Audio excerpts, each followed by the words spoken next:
بسم الله الرحمن الرحيم الحمد لله رب العالمين الحمد لله الذي هدانا لهذا وما كنا لنهتدي لولا أن هدانا الله أشهد أن لا إله إلا الله وحده لا شريك له وأشهد أن محمدا عبده ورسوله اللهم صل على محمد وعلى آل محمد كما صليت على إبراهيم وعلى آل إبراهيم إنك حميد مجيد اللهم بارك على محمد وعلى آل محمد كما باركت على إبراهيم وعلى آل إبراهيم إنك حميد مجيد ورضى اللهم عن الخلفاء الراشدين والصحابة أجمعين ومن تبعهم بإحسان إلى يوم الدين أما بعد السلام عليكم ورحمة الله وبركاته. Mes sœurs, mes frères,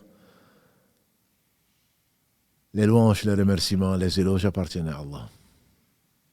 Il est le premier qui n'a pas de début, le dernier qui n'a pas de fin, le parfait dans son essence, dans ses noms et attributs, et dans tous ses actes, qui oscille entre sa bienveillance, sa miséricorde, sa bonté, et d'autre part, basé sur sa justice, qui, elle, est basée sur sa sagesse et son omniscience. Nous le louons, nous revenons vers lui repentant. Nous lui demandons protection contre les conséquences de nos péchés, et lui seul en sait le nombre, et contre les tendances de l'âme. Celui qui Allah guide, nul ne saurait l'égarer. Celui qui est privé de sa guidée, nul ne pourra lui montrer le droit chemin.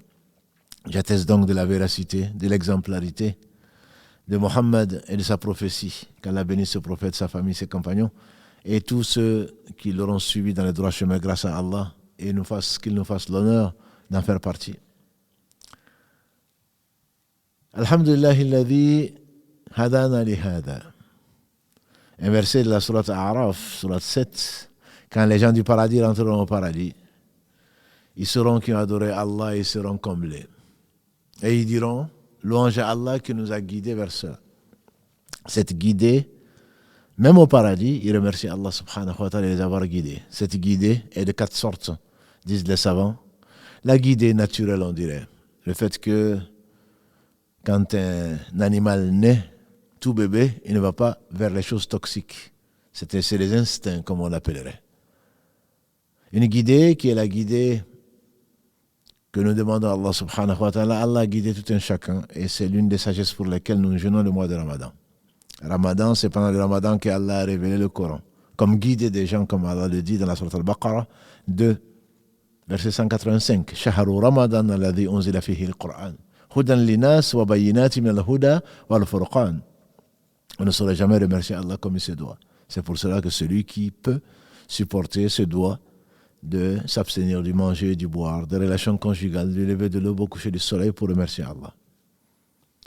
Et une autre guidée, qui est donc la guidée sur le chemin droit, c'est que nous demandons à Allah subhanahu wa ta'ala 17 fois par jour, au moins, puisqu'il y a 17 rak'ahs dans les prières qui sont dans les 5 prières obligatoires. Ihdina as-siratal mustaqim, guide-nous dans le droit chemin. Et Ibn Qayyim, l'imam, qu'Allah lui fasse miséricorde, il dit c'est le plus grand besoin. C'est le plus grand besoin des hommes, c'est d'être guidé. On a l'impression qu'on est guidé. Oui, on a une partie de la guidée. Allah nous a donné la foi. Et on ne saurait jamais le remercier. Allah donne tout à tout le monde sauf la foi. Il nous a donc guidés. Mais il y a une partie de la guidée qu'on n'a pas. On n'est pas parfait. Il y a une partie de la guidée qui nous manque. Et si on a été guidé, on aimerait être guidé vers mieux. Et la 4e catégorie, c'est ceux qui rentreront au paradis, qu'Allah nous compte parmi ceux-là. Et ils diront, alhamdulillah, qui nous a guidés vers cela. Parce que sans la guidée d'Allah, il n'y a pas de guidée. Celui qui Allah guide, nul ne saurait l'égarer. Celui qui est privé de sa guidée, tu ne le trouveras pas de guide. Allah a envoyé les prophètes, qu'Allah les bénisse. Il leur a donné à certains des livres. Et il a conservé tous les livres, disait Ibn Qayyim. Allah a fait descendre 114 livres, qu'il a concentrés dans 4. La Torah, l'Évangile, les psaumes et le Coran. Il a résumé les 3, il les a mis dans le Coran. Le prophète le plus cité, comme on le sait, c'est Moussa, alayhi salatu salam. Tous musulmans. Nuh, tous musulmans. Jésus, alayhi salam, tous musulmans. Ils réclament, que dis-je, ils sont fiers d'être soumis à Allah subhanahu wa ta'ala. Et Allah a résumé dans le Coran les livres qu'il avait révélés auparavant pour différents peuples. Le Coran, c'est pour l'univers entier. Et donc, il a résumé tout le Coran, dit Ibn Qayyim, dans la Fatiha. Donc, le fait de demander à Allah plusieurs fois de nous guider sur le droit chemin, lequel? Le chemin de ceux qu'il a comblé de ses bienfaits. Qui sont-ils? Dans la sourate An-Nisa 4, verset 69, Allah dit وَمَا يُطِعِ اللَّهَ وَالرَّسُولَ فَأُولَٰئِكَ مَعَ الَّذِينَ أَنْعَمَ اللَّهُ عَلَيْهِم مِّنَ النَّبِيِّينَ وَالصِّدِّيقِينَ وَالشُّهَدَاءِ وَالصَّالِحِينَ وَحَسُنَ أُولَٰئِكَ رَفِيقًا. Celui qui obéit à Allah et aux messagers, voilà ce que Allah a comblé de ses bienfaits. Donc, quand nous demandons à Allah dans la Fatiha 17 fois par jour de nous guider sur le chemin droit, le chemin de ce qu'il a comblé de ses bienfaits, on parle du chemin des prophètes, des véridiques, des martyrs témoins et des gens qui font le bien, qu'Allah nous compte parmi ces catégories. Et quelle belle compagnie, dit Allah, quelle belle compagnie au paradis. Nous avons traversé le pont. La semaine dernière, nous avons traversé le pont. En virtuel. Et quel pont? Plus fin qu'un cheveu, plus tranchant qu'un couteau ou l'épée. De part et d'autre, des crochets. Et celui qui est lourd de péché, celui qui a eu la balance, qui a été légère de bonnes actions, celui-là ne traversera pas ce pont, qu'Allah nous préserve. Il n'y aura que les prophètes, comme il a dit le prophète sallallahu alayhi wa sallam, il ne parlait pas de lui-même, il n'y aura que les prophètes pour dire: oh Allah, pacifie, oh Allah, sauve, Allahumma sallim, Allahumma sallim, parce qu'il nous aimait, ceux qui ont été envoyés pour nous guider, notamment le meilleur d'entre eux, Muhammad sallallahu alayhi wa sallam. Ma communauté, ummati, ummati, ya Rabb, ummati, ummati. Il demandait à Allah de protéger sa communauté. C'est pour cela qu'on doit l'aimer plus que nous-mêmes. Que dire alors par rapport à nos parents, par rapport à nos enfants? Ummati, ummati. Un jour meilleur qu'aujourd'hui, le prophète sallallahu alayhi wa sallam était assis quand il a reçu l'ange Gabriel, qui lui a passé le salam et qui lui a dit: Ya Muhammad, ton Seigneur a écouté tes invocations, a vu dans quel état tu es pour ta communauté. Sallallahu alayhi wa sallam. Sallallahu alayhi wa sallam. Qu'Allah bénisse ce prophète, sa famille, ses compagnons, tous ceux qui les auront suivis dans le droit chemin. Ne pas l'aimer, certainement, ce n'est pas être avec lui. L'homme ira avec les gens qu'il aime. Un bédouin est venu un jour trouver le prophète sallallahu alayhi wa sallam. De loin, il appelait: Ya Muhammad, Ya Muhammad, Ya Muhammad. Et lui, il était le meilleur des psychologues, certainement. Il a répondu: me voici. On a dit au bédouin: tais-toi. Baisse la voix, tu es en compagnie du prophète sallallahu alayhi wa sallam. Baisse donc la voix. On ne l'appelle pas comme ça. On l'appelle Rasulullah, on l'appelle Nabi Allah, on ne l'appelle pas Muhammad. Il a dit: je ne baisse pas la voix. Je ne baisse pas la voix. Il dit: l'homme aime des gens, mais il n'arrive pas à les atteindre par ses œuvres. Et le prophète sallallahu alayhi wa sallam lui dit: l'homme ira avec les gens qu'il aime. L'homme ira avec les gens qu'il aime. Et Anas bin Malik, qui aimait le prophète sallallahu alayhi wa sallam, qui était à son service pendant 10 ans, il a dit: jamais peut-être une parole n'a autant plu aux compagnons du prophète sallallahu alayhi wa sallam. L'homme ira avec les gens qu'il aime. Il dit: moi, Anas, je n'ai pas beaucoup de prières, je n'ai pas beaucoup de jeûnes, je n'ai pas beaucoup de bonnes actions. Et pourtant, vous savez qui est Anas? Il est resté en compagnie du prophète sallallahu alayhi wa sallam pendant 10 ans. Il l'a servi, il a rapporté comme les hadiths. Il fait partie de ceux qui ont rapporté le plus de hadiths, et pour cause du prophète sallallahu alayhi wa sallam. Il dit: moi, Anas, je n'ai pas beaucoup de prières. Allah lui a donné, on dit que c'est le dernier compagnon du prophète sallallahu alayhi wa sallam qui est mort. Sa mère, un jour, a servi le prophète sallallahu alayhi wa sallam. Sulaym, elle est au paradis. Elle a servi le prophète sallallahu alayhi wa sallam qui jeûnait. Et qui lui a dit: je jeûne. Attends que j'arrête le jeûne pour le manger, pour en profiter. Elle a dit qu'Allah bénisse nos mères. Ya Rasulallah, fais des invocations pour Anas, ton serviteur. Voilà une mère. Quand nous on a envie qu'elle disparaisse, elle veut qu'on vive. Elle donne la vie. Elle donne sa vie. Parfois, combien sont mortes en donnant la vie. Qu'Allah leur pardonne et les fasse rentrer au paradis, si elles sont mortes, croyantes en tout cas, puisqu'il a interdit son paradis à ceux qui ne croient pas. Elle dit: à Rasulallah, fais des invocations pour mon fils, ton serviteur. Allah lui a dit: Oh, Allah lui a inspiré, il a demandé pour Anas une belle vie dans ce bas monde et dans l'au-delà. Oh Allah bénit la vie de Anas ici-bas et dans l'au-delà. Accorde-lui le meilleur. Et Anas, comme il le disait lui-même, on dit qu'il est mort à 100 ans à peu près. Et ce n'était pas donné. Ce n'est toujours pas donné, mais 100 ans. Et quand sa fille est venue le voir, il lui a dit, ta descendance, avant que tu meures, a dépassé la 100aine. Et on sait que cette descendance, qu'Allah la bénisse, va lui profiter au jour du jugement dernier, va lui profiter, il lui profite encore. Chaque fois que l'on dit Anas ibn Malik, on dit radiyallahu anhu, comme tout compagnon du prophète sallallahu qu'Allah l'agrée. Et il se peut qu'Allah dise aux anges de dire Amin, et qu'Allah l'a déjà agréé. Donc Anas disait, moi, je n'ai pas beaucoup de prières, je n'ai pas beaucoup de jeûnes, je n'ai pas beaucoup de bonnes actions. Mais j'aime Allah.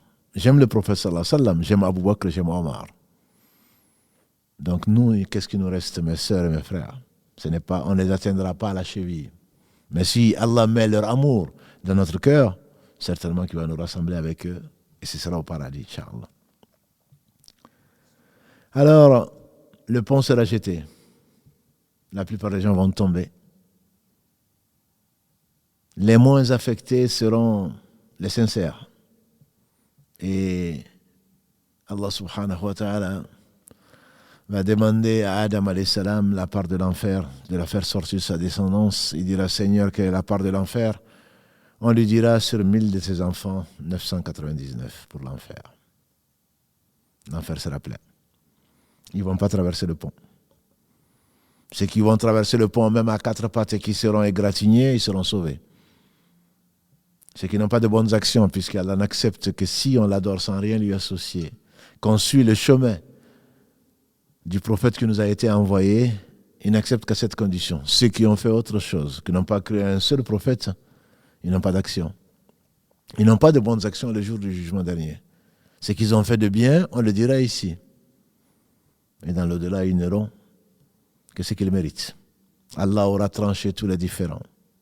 On a déjà vu au point que un bélier qui a des cornes, qui s'est bagarré avec un bélier qui n'a pas de cornes, le bélier qui n'a pas de cornes va demander sa revanche et Allah va lui permettre parce qu'il est le juste. Si Satan t'amène des waswas sur Allah, dit qu'il est juste. Rien ne passera inaperçu. Celui qui a fait le bien du poids d'un atome le verra, celui qui a fait le mal du poids d'un atome le verra. Dans l'enfer donc, ce sera 999 pour 1000 les fils d'Adam, qu'Allah nous en préserve. Ceux qui n'ont pas de bonnes actions ne traverseront pas le pont, ne vont même pas l'aborder, puisqu'on leur exposera juste ce qu'ils ont fait. Qu'est-ce que c'est que l'enfer? L'enfer a plusieurs noms.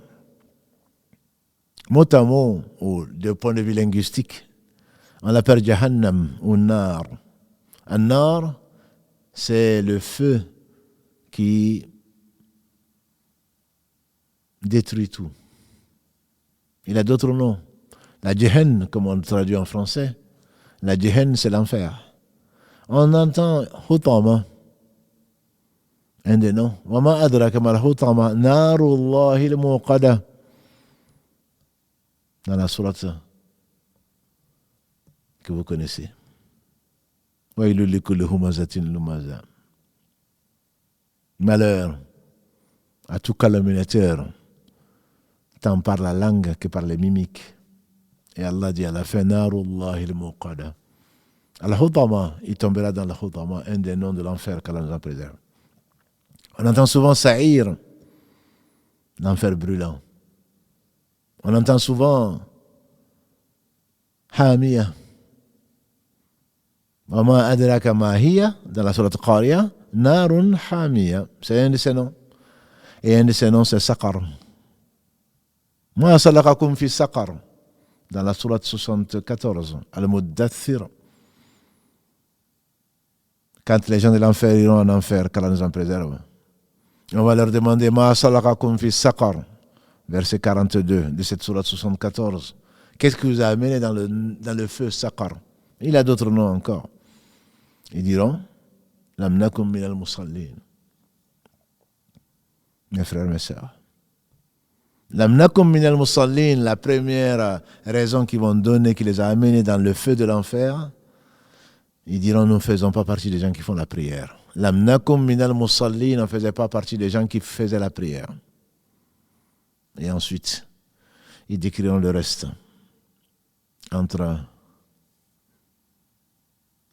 l'homme et la foi, bain al-rajul, bain al-kufr et la mécréance, tark salah, comme l'a dit le prophète sallam. Entre l'homme et l'incroyance, c'est l'abandon de la prière. Au point que, comme vous le savez, la quatrième école des quatre, école Sunna, je vais parler de l'école de l'imam Ahmad ibn Hanbal, qu'Allah lui fasse miséricorde. Il considère que celui qui abandonne la prière est un mécréant, pas seulement qui va en enfer, mais qui n'en sortira pas. Ce n'est pas l'avis majoritaire. Les trois autres écoles considèrent que celui qui ne fait pas la prière, qui la néglige par paresse, ou qui espère la faire, qui se sent dans le péché, il sortira un jour de l'enfer. Qu'Allah nous préserve de l'enfer. Celui qui fait ses péchés, qui dit non, mais moi j'assume, mais de toute façon je sortirai de l'enfer, mieux vaut ne pas y entrer, parce que tu ne connais pas l'enfer. L'enfer est un feu brûlant, qui brûle tout. Et les philosophes qui se disent, mais pourquoi on va y trouver du cactus? Pourtant le cactus est un arbre. Oui, c'est un arbre. Mais pour le démontrer, quelqu'un a donné un coup à un autre alors que c'est la même peau ou c'est la peau qui touche une autre peau et pourtant on sent. Très certainement. L'enfer se consume elle-même. Des parties de l'enfer se consument. Et l'enfer demande des habitants.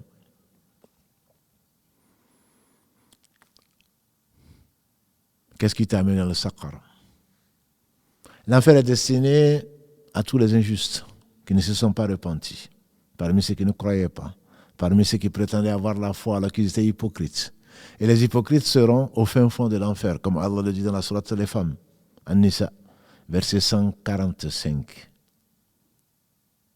Les hypocrites, les vrais, les hypocrites qui feignent de croire et qui ne croient pas, qui ont embrassé ou ont prononcé plutôt la shahada, l'attestation de foi, alors que Allah sait ce qui est dans leur cœur, pour des raisons bassement matérielles, pour un poste, puisque les hypocrites apparaissent dans des conditions favorables aux musulmans.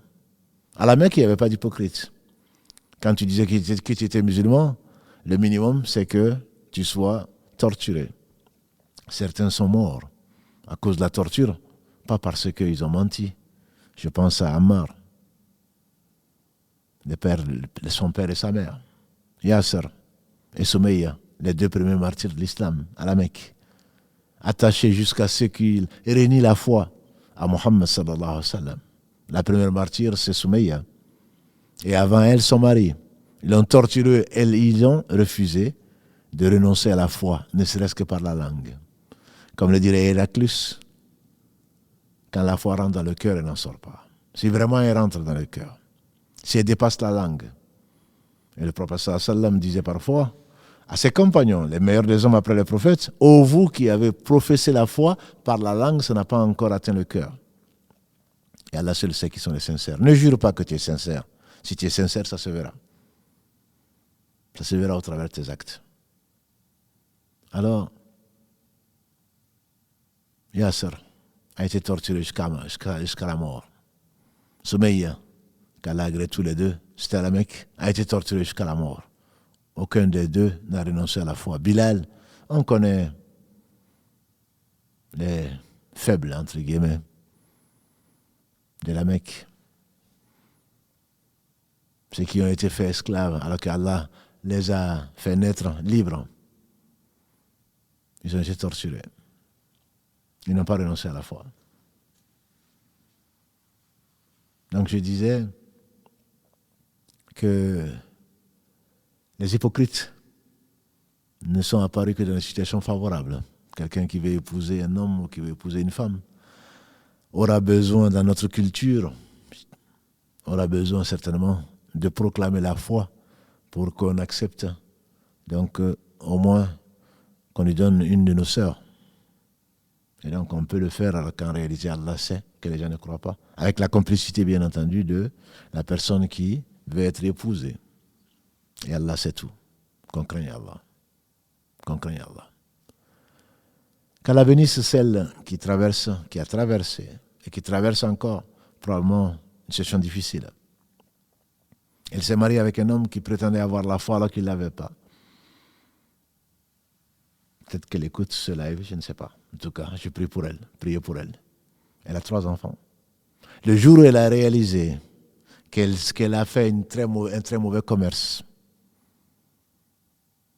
qu'elle a prétendu à ses parents qu'il était converti et qu'en réalité elle savait très bien qu'il ne croyait pas, Allah lui a donné la force de renoncer à ce mariage. Bien entendu, tout le monde la prenait pour folle. Et ensuite, on prie Allah subhanahu wa ta'ala de lui accorder le meilleur. Parce qu'elle a su dans quel piège de Satan elle est tombée. Elle a préféré vivre seule plutôt que d'être mal accompagnée, dans la mesure où l'au-delà n'est pas périssable, est impérissable. L'au-delà, c'est pour l'éternité. Le châtiment de l'enfer, qu'Allah nous en préserve, est réservé donc aux injustes. Ceux qui ont cru tromper les gens, alors qu'ils ne trompent qu'eux-mêmes. Je parle des hypocrites. Fin fond de l'enfer, plus bas, le plus bas degré de l'enfer. 7e terre. Et au-dessus d'eux, il y en aura d'autres. Et le châtiment le plus léger de l'enfer, qu'Allah nous préserve. Le châtiment le plus élevé a été décrit par Mohammed sallallahu alayhi wa sallam et réservé à qui? À un de ses oncles, Abu Talib, le père d'Ali, le 4e calife de l'islam. Et quel valeureux compagnon. Quel valeureux compagnon, qu'Allah l'agrée. Il savait que Mohammed sallallahu alayhi wa sallam était sincère, que ce qu'il disait était la vérité, mais il n'a pas accepté de prononcer l'attestation de foi. Il est resté avec lui, il a défendu corps et âme. Il a été mis en quarantaine comme lui, bien que n'étant pas croyant. Mais il savait que Mohammed sallallahu alayhi wa sallam était véridique. La preuve, c'est qu'après la quarantaine, pendant la quarantaine, 3 ans, ils ont été mis au banc dans une vallée que les historiens appellent la vallée de Abu Talib, parce qu'il en faisait partie, ce vieux. Mais sa sagesse n'a pas atteint ce pourquoi la sagesse doit amener, ce à quoi la sagesse doit amener, puisqu'il n'a pas accepté, malgré l'amour, malgré la véracité de son neveu, il n'a pas prononcé l'attestation de foi. Mais quand le prophète sallallahu alayhi wa sallam a décrété d'alléger leur fardeau, il a été le voir. Il a dit, oh mon oncle, les Mécois se sont rassemblés, n'est-ce pas, pour écrire, pour mettre sur papier des textes impacts qu'ils ont accrochés dans la Kaaba. Eh bien, figure-toi que Allah a envoyé la bête de la terre, on pense à la termite, qui a tout mangé, sauf le nom d'Allah qui était écrit, puisque les Arabes, même non musulmans, disaient Bismika Allahumma, ou par ton nom, ô Allah. Pas s'ils croyaient en Allah. Allah dit dans la sourate 39, à Zumar, verset 2 ou 3, il dit Ma na'budhum illa liyuqarribuna ila Allahi zulfa. Les polythéistes disaient qu'ils n'adoraient pas les idoles. En fait, ils cherchaient à se rapprocher plus d'Allah. C'est pour ça qu'ils passent par des intermédiaires, que Allah, bien entendu, a interdit. Allah dit dans la même sourate Zumar 39, Allah dit Wala in sa'altahum man khalaqa as-samawati wal ard la yaquluna Allah. Si tu leur demandes à Muhammad qui a créé les cieux et la terre, il dit c'est Allah. Et pourtant, il n'adorait pas comme il le fallait. Et donc, il savait que son neveu Mohammed sallallahu alayhi wa sallam était sincère. Il a subi, lui aussi, l'embargo. Quand son neveu lui a dit ça, que l'écrit qui avait été accroché à l'intérieur de la Kaaba, dont il avait été éloigné, ainsi que les Banu Hashim de sa tribu, l'écrit avait été mangé par les termites. Il ne restait que le nom de Allah et de Mohammed sallallahu alayhi wa sallam. Et l'oncle de se précipiter pour aller voir ses compatriotes polythéistes, lui, il était encore polythéiste. Quand Allah scelle le cœur, personne ne peut te guider. Malgré que son neveu, qu'il a eu chez lui, puisqu'il était orphelin de père, et ensuite, il a perdu sa mère, et ensuite, il a perdu son grand-père, et Abu Talib, qui était de la même mère qu'Abdallah, qui est le père du prophète sallam, l'a recueilli chez lui, jusqu'à ce qu'ils se marient et qu'ils deviennent ensuite ce qu'Allah a voulu, prophète le meilleur des hommes que la terre a porté. Donc il le connaissait très bien, il l'aimait beaucoup. Abu Talib a été voir les Quraysh en leur disant: mon neveu m'a dit que l'écrit que vous avez suspendu dans la Kaaba, tout a disparu sauf le nom de Allah et de Mohammed sallallahu alayhi wa sallam. Et si ce qu'il dit est vrai, est-ce que vous vous engagez à lever l'embargo? Ils ont dit oui, bien sûr. C'est pas vrai. Ça ne peut pas être, c'est pas possible. Il dit, vous vous engagez à lever l'embargo? Ils ont dit oui. Ils ont été ouvrir la Kaaba. Et qu'est-ce qu'ils vont trouver? L'écrit a disparu, comme ceci a été révélé à Mohammed sallallahu alayhi wa sallam, il ne parlait pas de lui-même. Il ne restait de cet écrit que Allah et Mohammed sallallahu alayhi wa sallam.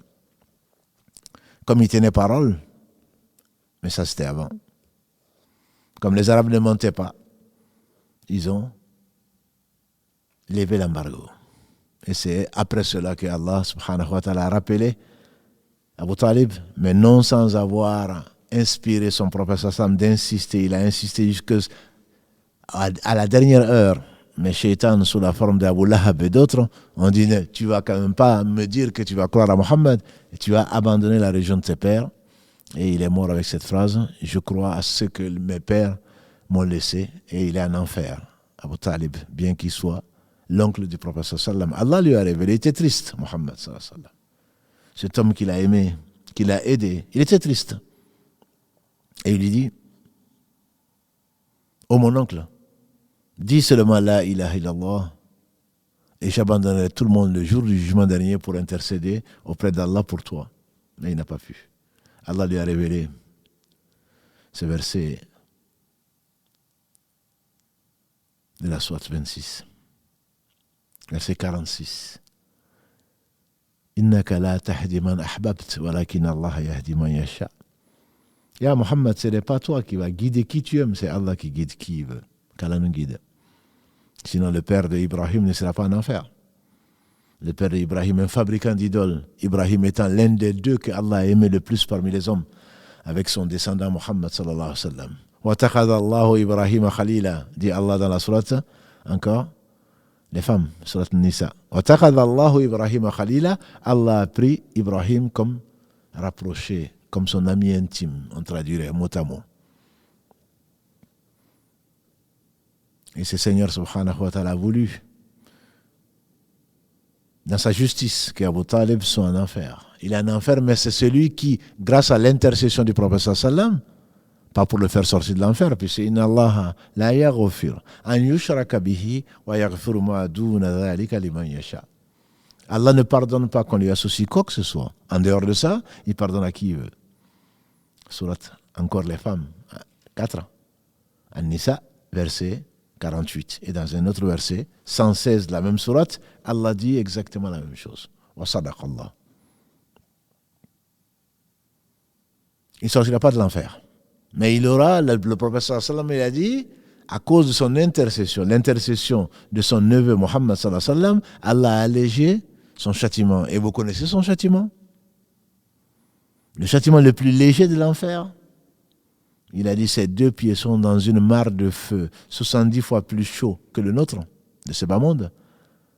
Et sa cervelle se met à bouillir. Personne n'a atteint ce degré-là. Les 2500 degrés du feu terrestre, imaginez 70 fois plus chaud. Le prophète sallallahu alayhi wa sallam nous a dit, le feu de l'enfer est 70 fois plus chaud que le vôtre. Ils ont dit, mais même s'il était aussi chaud que le feu d'ici, qui peut le supporter? Il a dit, oui, je sais. Il est insupportable, n'est-ce pas? Mais le feu de l'enfer est 70 fois plus chaud que le feu de ce bas monde. Qu'Allah nous en préserve.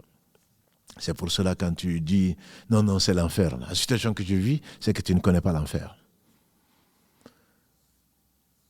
L'enfer, le gardien de l'enfer s'appelle Malik, alayhi salam. C'est un ange. Et l'enfer est gardé, comme Allah le dit, subhanahu wa ta'ala, par 19 anges. Par 19 anges. 17 ashara. Ce sont 19 anges. Et un ange suffirait, bien entendu, pour renverser le monde de ce qu'il contient. Ce sont 19 anges, plutôt, surveillent l'enfer. Et chaque fois qu'ils auront soif, quand ils vont demander « Ya Malik, Malik, donne-nous à boire », ils n'auront que de l'eau bouillante. Et comme quand ils auront faim, ils n'auront que l'arbre zakoum, c'est-à-dire le cactus que vous avez certainement vu sur Internet et qui pousse dans le désert, notamment dans le désert arabique et également dans le désert au Mexique ou ailleurs en Amérique du Sud. Le cactus, c'est quelque chose d'indigeste. Et au-dessus de ça, quand ils mangeront ça qui va donc déchirer les entrailles, il y aura de l'eau bouillante et du pu, comme l'a dit le professeur Sallam. C'est ce qu'on n'imagine pas. Et toutes sortes de tortures. Le pire encore peut-être est à venir. Parce qu'Allah dit dans la sourate A'la que nous connaissons, La yamutu fiha wa la yahya. Les gens de l'enfer, ils ne vont pas mourir pour que le châtiment s'arrête, ils ne vont pas vivre non plus. Et c'est peut-être ça le pire. Pourquoi les gens se suicident? Ils se suicident parce qu'ils ont trop souffert, pensent-ils. Et ils pensent que ce sera la fin, ils mettent fin à leur vie parce qu'au moins après la mort, ils ne vont pas souffrir. Mais c'est de l'ignorance. Parce que c'est là que ça commence. Pour ne pas dire la souffrance. Comme l'a dit le prophète sallallahu alayhi wa sallam, celui qui se suicide, même s'il est musulman, Allah va le châtier par l'enfer, par ce par quoi il s'est suicidé. Si les musulmans ont pris dessus. Mais ce ne sont pas les nobles, ce ne sont pas les imams, ce ne sont pas les gens considérés, les notables, qui vont prier sur lui. On va chercher les va-nu-pieds et les prisonniers pour prier dessus, pour ne pas encourager le suicide. Quand tu te suicides, c'est parce que tu penses que c'est la solution. Mais ce n'est pas la solution. C'est que tu as anticipé, entre guillemets, bien que Allah l'ait décrété et l'ait dicté à la plume 50 000 ans avant qu'il n'ait créé les cieux et la terre. Mais dans l'enfer, il n'y a pas de mort. Il n'y a pas de vie non plus, puisque tu ne peux pas vivre. Et c'est là un miracle parmi les miracles du Coran. Allah dit, chaque fois que la peau va brûler, Allah va créer une autre peau pour qu'il goûte. Et les scientifiques ont découvert alors, bien plus tard, que le système nerveux périphérique était les neurones qui transmettent la douleur ou qui transmettent ce que l'on sent se trouve au niveau de la peau. Qui le savait ça? Allah dit chaque fois que leur peau va brûler, il va créer une nouvelle peau pour qu'ils goûtent. Parce que sans la peau, on ne sent pas. Et parmi les miracles du Coran, il y a ce verset et bien d'autres. Parce que le système nerveux périphérique est localisé dans la peau. Les neurones, les synapses, pour ceux qui connaissent un peu plus la biologie, sont localisés là. C'est par là qu'il y a une transmission de l'information. L'enfer, c'est bien pire que ça encore. L'enfer, c'est la torture. Elle est tant physique que psychologique. L'enfer a 7 portes. Chaque groupe de gens, ceux qui se croyaient au-dessus des lois, entre guillemets, de la loi révélée, ceux qui ont désobéi et qui ont été injustes vis-à-vis des autres vont goûter. Les groupes, chaque groupe rentrera par la porte qui lui a été dédiée. Il y a 7 portes, alors que le paradis en a 8. Il y a 7 portes de l'enfer. Car on nous préserve de l'enfer. Le temps nous manque, on ne va pas rentrer plus dans les détails, sinon que, comme on a dit, les gens qui sont morts, comme nous l'avons vu, et qui ont été injustes, qui ne se sont pas repentis avant, Allah est juste, certainement vont donner leurs bonnes actions aux gens qui ont été maltraités. Et si les bonnes actions ne suffisent pas, les prières, le jeûne, les sadaqat n'ont pas suffi, alors quand il n'a plus de bonnes actions, ça veut dire qu'Allah a déjà accepté que c'est un croyant et qu'il a suivi ce qui a été révélé et malgré ça il a été injuste. Mais quoi d'étonnant? Le meilleur des compagnons du prophète sallallahu alayhi wa sallam, quand il a demandé à celui qu'il aimait le plus parmi les hommes, quand il a demandé et qui disait souvent « Oh, toi, par qui, pour qui plutôt, je sacrifierai mon père et ma mère ?» Il a demandé à celui qu'il a aimé le plus, il a demandé « Enseigne-moi une invocation que je vais dire dans ma prière. » Le prophète sallallahu alayhi wa sallam lui dit « Dis, Qul, Allahumma, inni zalamtu nafsi dhulman kathiran kabira wa la yaghfiru dhunuba illa anta faghfir li maghfiratan min indik warhamni innaka antal ghafurur rahim. » Oh Allah, Allahumma, je me suis fait outragement tort. Inni zalamtu nafsi dhulman kathira kabira. C'est énorme et beaucoup. Wa la yaghfiru dhunuba illa anta, ne pardonne les péchés que toi. Faghfirli, pardonne-moi. Warhamni, fais-moi miséricorde. Innaka antal ghafurur rahim, c'est toi qui es celui qui pardonne, le miséricordieux. Si Abu Bakr dit qu'il est injuste, que dire alors de nous? Mais la pire des injustices, c'est l'association. Comme l'a dit Luqman à son fils, Ya Bunay, dans la sourate qui porte son nom, 31, Luqman, Ya Bunay, la tushrik billah. Inna shirka la dhulmun azim, mon cher fils, n'associe rien à Allah, parce que l'association à Allah, c'est la pire des injustices. Et donc, les injustes, parmi les musulmans, s'ils n'ont plus de bonnes actions, Allah qui est juste, et qui dit dans le hadith que nous avons souvent commenté, d'Abu Dharr, qui est consigné dans l'authentique de l'imam Muslim, qu'Allah lui fasse miséricorde, ainsi qu'à tous nos savants. Allah dit, Ya ibadi, ô mes serviteurs, inni haramtu dhulma ala nafsi. Mes serviteurs, je me suis interdit l'injustice. Wa ja'altu baynakum muharrama fala tadhalamu. Et j'ai interdit, j'ai rendu l'injustice interdite entre vous, ne vous faites pas injustice. Et donc les musulmans qui étaient injustes, et Allah sait que ça existe, ces époux injustes, ces pères injustes, ces mères injustes, ces enfants peut-être injustes, alors ils vont payer. Quand il n'y a plus ces dictateurs, ces tyrans, ces voleurs, quand ils n'auront pas de bonnes actions, on va prendre les péchés des autres qui ont été maltraités ou plutôt injustement traités, on va les mettre dessus, tombent en enfer. Pourtant, Allah a accepté certaines de leurs œuvres, nous avons dit, ils ont prié, ils ont jeûné, ils ont donné la zakat, ils ont fait du bien, mais à côté de cela, comme le seau, qui est avec un seau troué,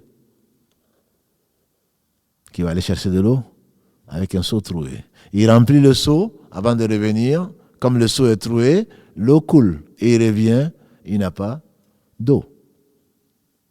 Malheureusement, beaucoup d'entre nous sont comme ça. On prie, on jeûne, et à côté de cela, on ment, on triche.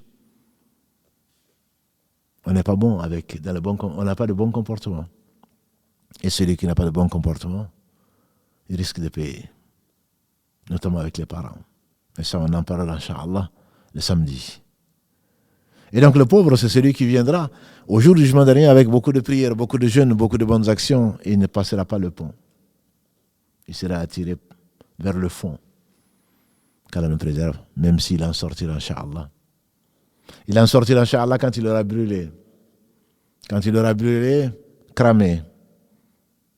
Mes frères, mes sœurs, s'il y a une chose à recommander, c'est bien la prière. La prunelle des yeux du prophète sallallahu alayhi wa sallam, c'est qu'il a aimé le plus des trois choses qu'on lui a fait aimer dans notre bas monde. Pourquoi? Parce que la prière, c'est le lien entre le serviteur et Allah.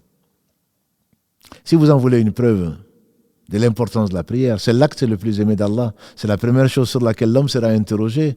Mais encore, quand Allah va envoyer les anges chercher les gens dans l'enfer,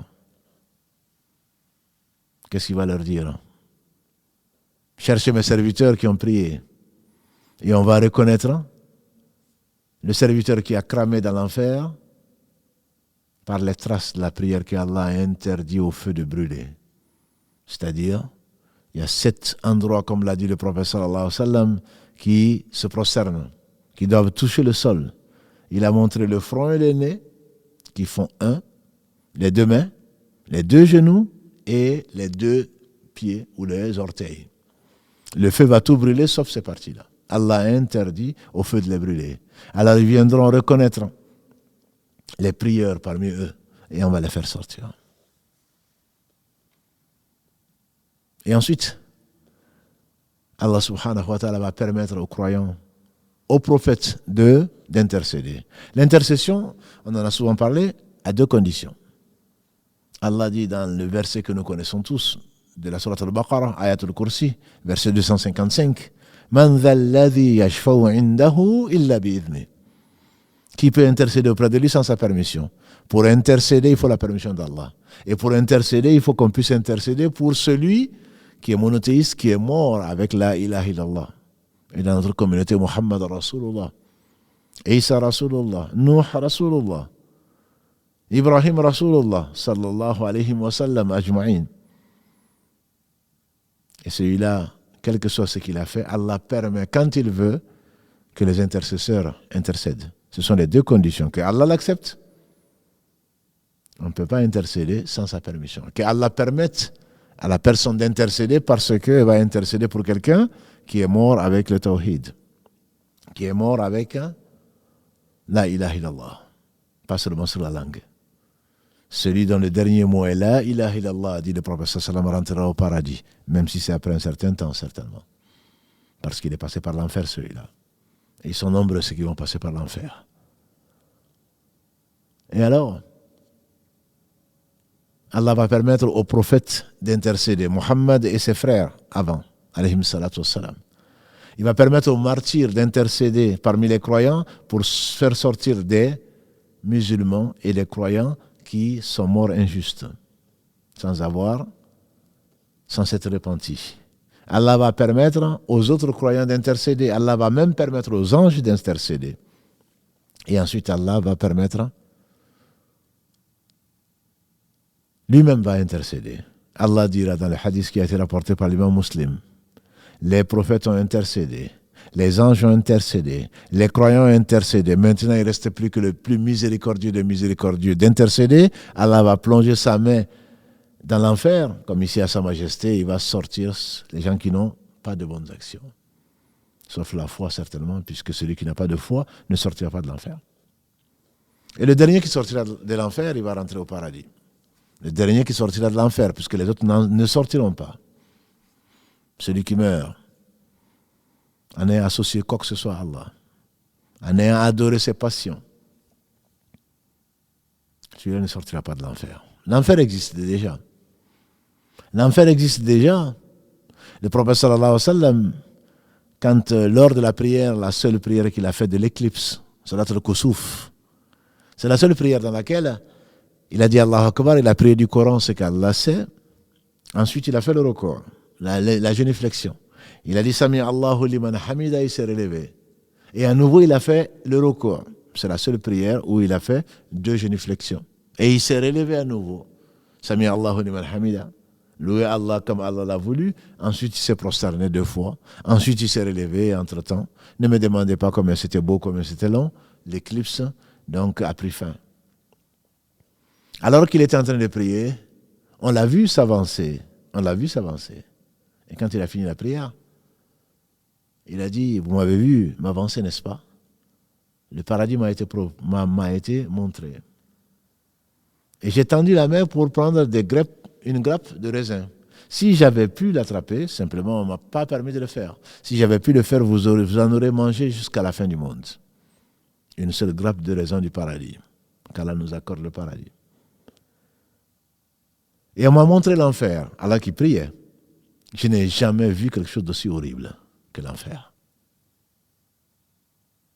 Moussa, alayhi salatu salam, pour nous faire passer des choses plus délicieuses, je voulais terminer plutôt par la fin. Moussa, alayhi salatu salam, il a demandé à Allah, Ya Allah, quel est le dernier qui va sortir de l'enfer? Parce que Moussa n'a pas enseigné autre chose que ce qu'a enseigné Mohammed sallallahu alayhi wa sallam. la source elle est la même pure. Allah subhanahu wa ta'ala. Moussa a demandé, dans un hadith authentique, Moussa a demandé à Allah quel est le dernier qui va sortir de l'enfer.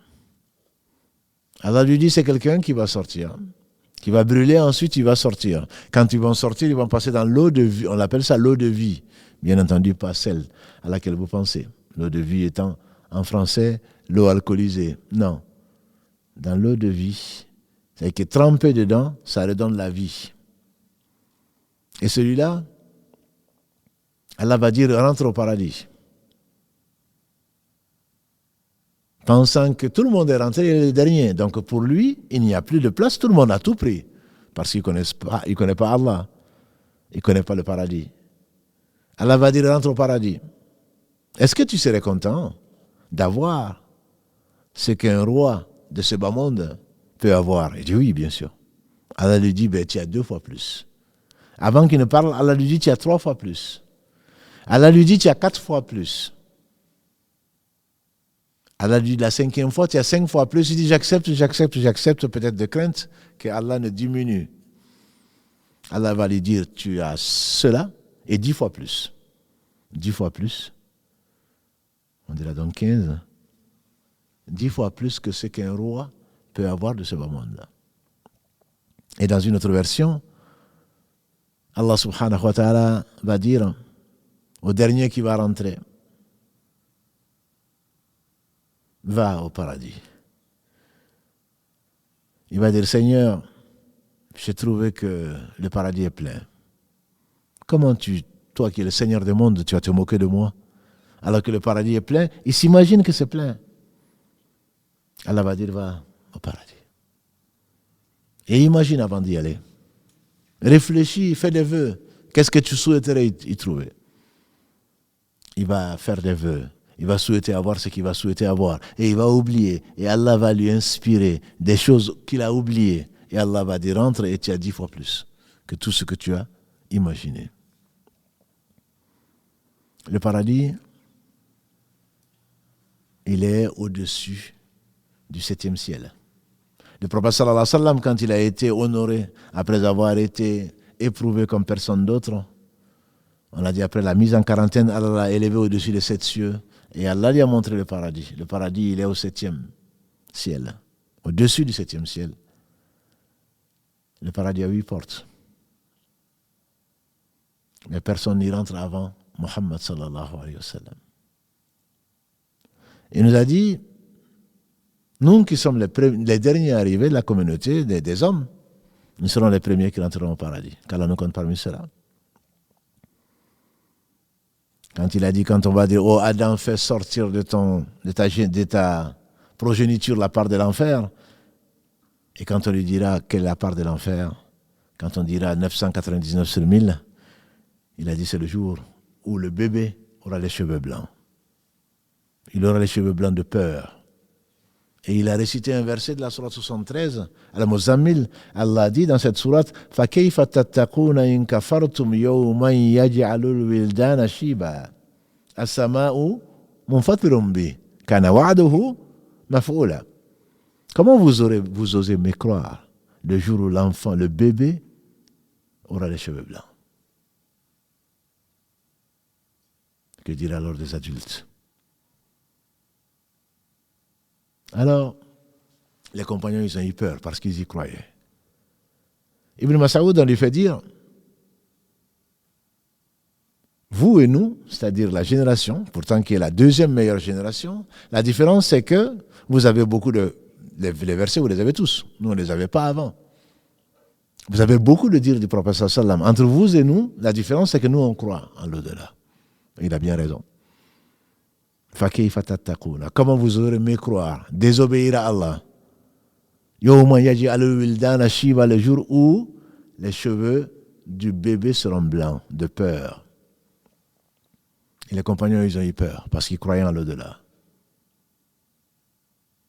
Le prophète sallam, il a dit, j'espère que vous serez le tiers du paradis. Ça les a rassurés, ils ont dit Allahu Akbar. Il a dit, j'espère que vous serez la moitié du paradis. Quand il dit j'espère, c'est quelque chose qui lui a été promis, bien sûr. La communauté de Mohammed sallallahu alayhi wa sallam sera la moitié du paradis. Mais personne ne rentrera avant qu'il n'ait intercédé pour nous. En effet, quand les gens vont se présenter devant le paradis, ça veut dire déjà qu'on a traversé le pont, donc on a traversé le petit pont, entre guillemets, Clintar, dont on a parlé mardi dernier, pour régler nos petits différends. Les gens vont attendre. Les gens vont attendre et quelqu'un va venir taper à la porte du paradis. Le paradis a 8 portes. On a dit, la porte de la sadaqa, porte du djihad, porte al-rayyan pour les jeûneurs, etc., etc. Le paradis a 8 portes. Quand le prophète sallam va venir taper, le gardien principal du paradis s'appelle Ridwan, alayhi salam. Autant Malik est connu pour l'enfer, Ridwan est connu pour le paradis. Allah l'a honoré par ça. Quand il va taper, Ridwan va dire, qui est là? Le prophète va dire, sallallahu alayhi wa sallam, c'est moi, Muhammad. Il va dire, c'est à toi qu'on m'a dit d'ouvrir. Avant toi, on m'a interdit d'ouvrir à qui que ce soit. Et donc, les portes, comme l'a dit le prophète sallallahu alayhi wa sallam, c'est plus vaste, une porte est plus vaste que de Amman en Jordanie, jusqu'en Arabie. Et qu'est-ce que dit Allah subhanahu wa ta'ala dans la sourate Az-Zumar? Je l'aime beaucoup cette sourate 39. Allah dit وَسِيقَ الَّذِينَ تَقَوْا إِلَى الْجَنَّةِ زُمَرًا. Ceux qui ont craint Allah viennent en groupe. Mais ne t'inquiète pas, il n'y a pas de bousculade. حتى جاءها وفتحت أبوابها وقال لهم خزنتها سلام عليكم طبتم فادخلوها خالدين. Quand ils vont arriver à la porte, au paradis, en groupe, c'est le titre donc de cette sourate, Az-Zumar, حتى جاءوها, jusqu'à ce qu'ils vont arriver, وفتحت أبوابها, les portes vont être ouvertes. Les portes vont être ouvertes. Mais la subtilité, et Allah seul a envoyé le Coran, c'est sa parole. Vous voyez, dans cette sourate, donc ça c'est le verset 73 de la sourate 39. Verset 73 de la sourate 39. وَثِيقَ الَّذِينَ اتَّقَوْا إِلَى الْجَنَّةِ زُمَرًا حَتَّى جَاءُوهَا وَفُتِحَتْ أَبْوَابُهَا. Et la porte, Allah dit وَفُتِحَتْ أَبْوَابُهَا, et les portes du paradis seront ouvertes. Dans le verset 71, 2 versets avant, Allah dit وَسِيقَ الَّذِينَ كَفَرُوا. Et après il dit حَتَّى جَاءُوهَا فُتِحَتْ. Il n'y a pas de waouh, il n'y a pas de et. C'est-à-dire que les gens qui ont mécru vont arriver à l'enfer jusqu'à ce qu'ils y arrivent et Allah ne dit pas le et. Les portes vont s'ouvrir. Cela me rappelle quoi? J'imagine plutôt une porte automatique. Quand tu ne vois pas la porte en verre, tu arrives et tout d'un coup, elle s'ouvre. Tout d'un coup, elle s'ouvre.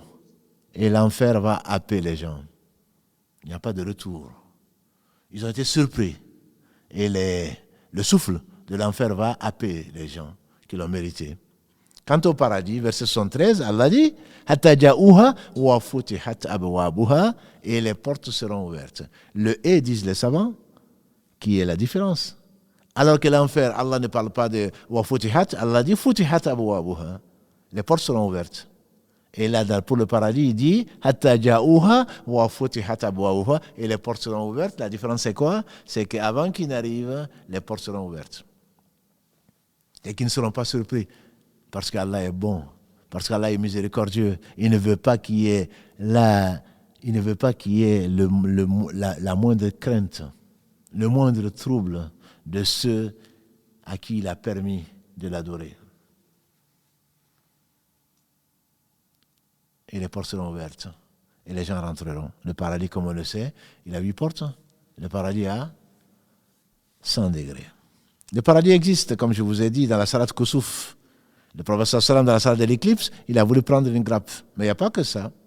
Allah dit entre autres, dans la sourate 98, verset 8, Al-Bayyina, Inna alladhina amanu wa amilu salihati ulaika hum khayrul bariyah jazauhum inda rabbihim jannatu tajri min tahtiha al-anharu khalidina fiha abada. Ça existe. Radiallahu anhum wa radu anhum. Si le dernier qui est rentré est au dernier degré et qu'il a l'équivalent de la terre 5 fois et 10 fois plus, que dire alors de celui qui sera au 100e degré, Muhammad sallallahu alayhi wa sallam? C'est là où il est bon de savoir que l'homme ira avec les gens qu'il aime. L'homme ira avec les gens qu'il aime. Tu n'as pas fait grand-chose. Pas grand-chose. Et si tu as fait quelque chose, c'est grâce à Allah. Au travers de le message de Muhammad sallallahu alayhi wa sallam. Et néanmoins, Allah te réunit avec les gens que tu aimes. Le paradis, donc, à 100 degrés. Le prophète sallallahu alayhi wa sallam dit, si vous demandez le paradis, demandez le 100e degré. Et le paradis, c'est quoi? Entre le 1 degré et l'autre, des centièmes de degré, c'est comme si l'un d'entre nous levait les yeux pour voir les étoiles dans le ciel le plus bas, dans une nuit où elle n'est pas éclairée. Le ciel n'est pas éclairé. Pour ne pas rater une nuit étoilée. On a dit au prophète sallallahu alayhi wa sallam, mais c'est quel degré? C'est le degré des prophètes. Il a dit, oh non. Ça, ce n'est pas le degré des prophètes. C'est le degré de celui qui a cru en Allah et ses messagers. C'est-à-dire, c'est le degré des croyants. Les croyants vont y rentrer. Il y aura des visites. Et c'est pour cela qu'on demande à Allah subhanahu wa ta'ala de ne pas nous priver de la bonne compagnie. Celui avec qui tu étais dans ce bas monde et que tu as aimé, qui est au-dessus et que tu ne peux pas visiter, tu vas souhaiter le rejoindre. Et Allah va lui permettre de descendre te visiter. Et celui de ta famille qui est le degré le plus élevé, imaginons une femme qui est au 79e degré et son mari qui, par la grâce d'Allah, est au 70e. La femme va demander à Allah, mon mari me manque. Où est-ce qu'il est? On va dire il est en dessous, 70e degré, 70. Il y a 9 degrés entre vous et chaque degré est l'équivalent entre le ciel et la terre. Elle ne va pas être triste. Donc Allah va permettre à son mari de la rejoindre. Au paradis, il y a des fleuves. Allah le décrit dans la sourate Muhammad, sallallahu alayhi wa sallam, sourate 47, verset 15. Allah décrit 4 types de fleuves. Toi qui aimes l'eau fraîche, il y a un fleuve qui contient de l'eau fraîche, dont le goût ne va pas changer. Toi qui aimes le miel, il y a un fleuve de miel qui ne va pas être fermenté, puisqu'il y a du sucre. Non. Toi qui aimes le vin et qui t'es abstenu de boire du vin par crainte d'Allah, eh bien, du vin tu en boiras au paradis. Mais c'est un vin qui n'a pas cet effet pour lequel Allah l'a interdit ici-bas. C'est un vin qui ne fait ni mal à la tête, ni tourner la tête, ni rend sourd. Et il y a un fleuve de lait, oui, un fleuve de lait. En boira celui qui croit en Allah au jour du jugement dernier, qui est mort, ne devant qu'à Allah subhanahu wa ta'ala. Au paradis, il y a des houris, des femmes si belles, comme l'a dit le prophète sallallahu alayhi wa sallam, qu'on voit la moelle de leurs os au travers de leur chair. Si une seule se présentait au ciel le plus bas, elle éclairerait le ciel, elle éclairerait toute la terre. Ne t'en fais pas. La femme qui a été pieuse ici-bas va certainement être la cheftaine, entre guillemets, des houris, qui sera plus belle encore, sans souci, sans rancune, même pas de jalousie.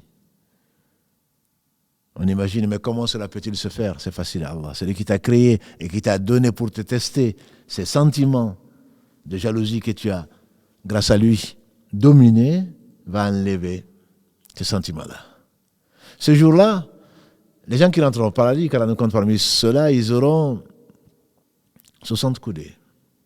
Quand on dit que c'est Lucie, la mère de certains descendants des singes, hein, notre père Adam, a dit le prophète sallallahu alayhi wa sallam, il avait 60 coudées. Il était grand de 60 coudées. 60 coudées, si on imagine une coudée de 30 cm, cela fait 18 mètres.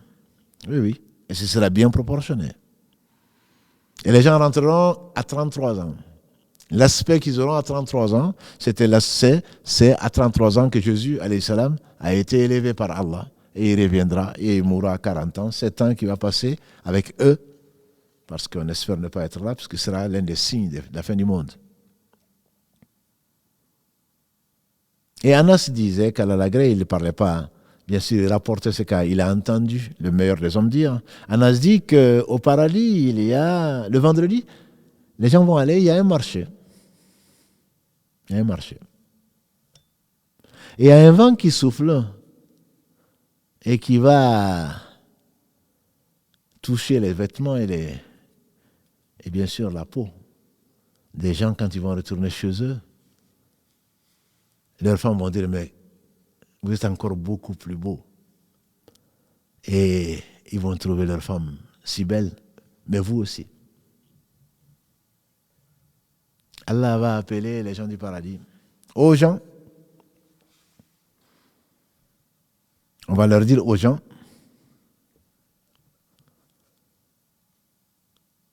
Allah vous invite. Allah vous invite pour vous récompenser. Et Allah va nous dire qu'Allah nous compte parmi ceux-là. Parce que mes frères, mes sœurs, celui qui demande 3 fois Allah le paradis demande à Allah de le faire entrer au paradis. Bien sûr, pour celui qui y croit. Celui qui demande à Allah, Allahumma adkhilna jannatak, ou Allahumma arzuqna bil jannah, celui qui demande au paradis 3 fois, le paradis va lui demander, à Allah de lui faire l'honneur d'accueillir cet homme ou cette femme. Vous vous rappelez, quand on a parlé de la tombe, ou de la mort plutôt, dans un des épisodes, Al-Barra ibn Azib, le très long hadith, il a dit quand l'âme du croyant est prise par celui qui est chargé dessus, là, Malak al-Maut, l'ange de la mort, et quand tu lui parles doucement, ô âme bienveillante, sors de ton corps vers la miséricorde d'Allah. Il le prend dans un linceul qu'il a ramené avec lui, un linceul du paradis avec l'odeur du musc. Et il le prend et les anges le lui arrachent. Et toutes les portes du paradis s'ouvrent et espèrent que l'âme va rentrer par là, jusqu'au 7e ciel, et ensuite ça va descendre. Et ça, c'est une des preuves que le paradis existe déjà. Ce n'est pas un paradis qui a été créé pour cela, qui est différent de celui où était Adam. Adam, alayhi salam, il a goûté au paradis. C'est peut-être une des sagesses pour lesquelles nous parlons, nous espérons aller au paradis. C'est comme une nostalgie qu'Allah a mis dans les cœurs.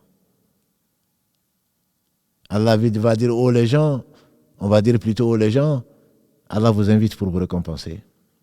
Et on lui dira, Seigneur, nous voici, labaïk, wa sa'adaïk. Nous voici tout oui.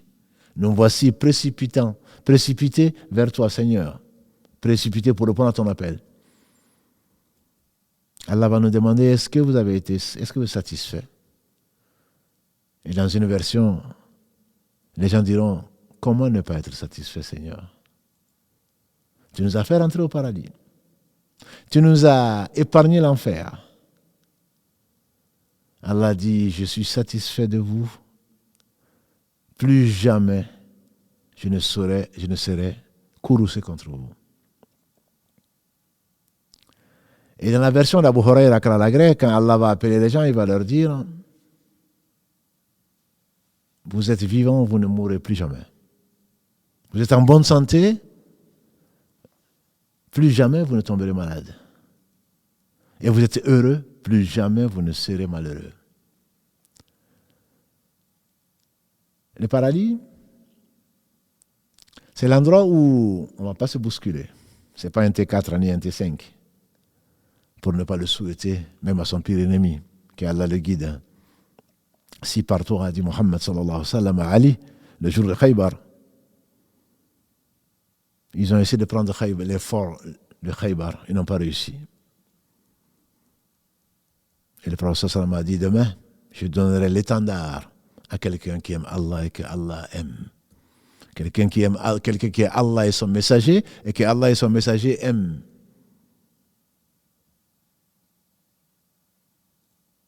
Et c'était le soir.